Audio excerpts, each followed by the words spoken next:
Hi friends, welcome to కమ్మని అమ్మ రుచులు. ఈరోజు చిక్కుడు గింజలతో వడలు చేసుకుందాము.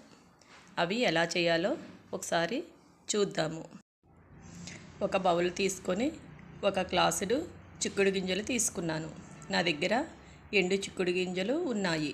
పచ్చి చిక్కుడు గింజలతో కూడా చేసుకోవచ్చు. వీటిని శుభ్రంగా కడిగి వాటర్ పోసి రాత్రి అంతా నాననివ్వాలి. ఇవిగోండి నానిన చిక్కుడు గింజలు. వీటిని ఒక మిక్సీ జార్లోకి తీసుకొని గ్రైండ్ చేసుకుందాము.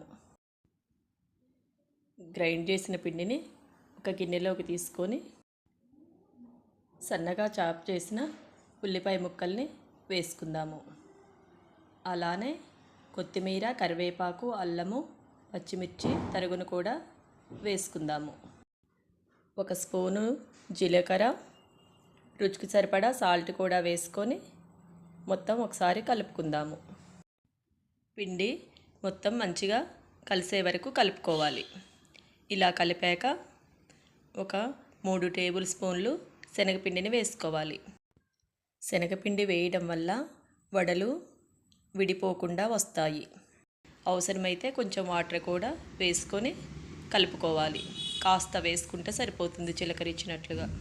ఇప్పుడు దీన్ని ఇలా బాల్లాగా చేసుకొని అరచేతిలో ఇలా వడల్లాగా ఒత్తుకోవాలి. ఇలా చేసి పక్కన పెట్టుకొని ఆయిల్ వేడి చేసుకొని ఆయిల్లో వేసి డీప్ ఫ్రై చేసుకుందాము. ఇలా మొత్తం చేసుకొని ఆయిల్లో వేసుకొని డీప్ ఫ్రై చేసుకుందాము. ఒక్కొక్కటిగా వేసుకొని ఆయిల్లో ఒక 2-3 నిమిషాల పాటు కదపకుండా ఫ్రై చేసుకోవాలి. రెండు వైపులా గోల్డెన్ బ్రౌన్ కలర్ వచ్చే వరకు ఉంచి ఇప్పుడు ఈ కలర్ వచ్చాక తీసుకొని ఒక స్టైనర్లో వేసుకొని మిగిలినవి కూడా ఇలానే చేసుకోవాలి. చూశారు కదా, చిక్కుడు గింజల వడలు చాలా టేస్టీగా, క్రిస్పీగా ఉన్నాయి. మీరు కూడా ఒకసారి ట్రై చేసి టేస్ట్ చూడండి. Thank you for watching.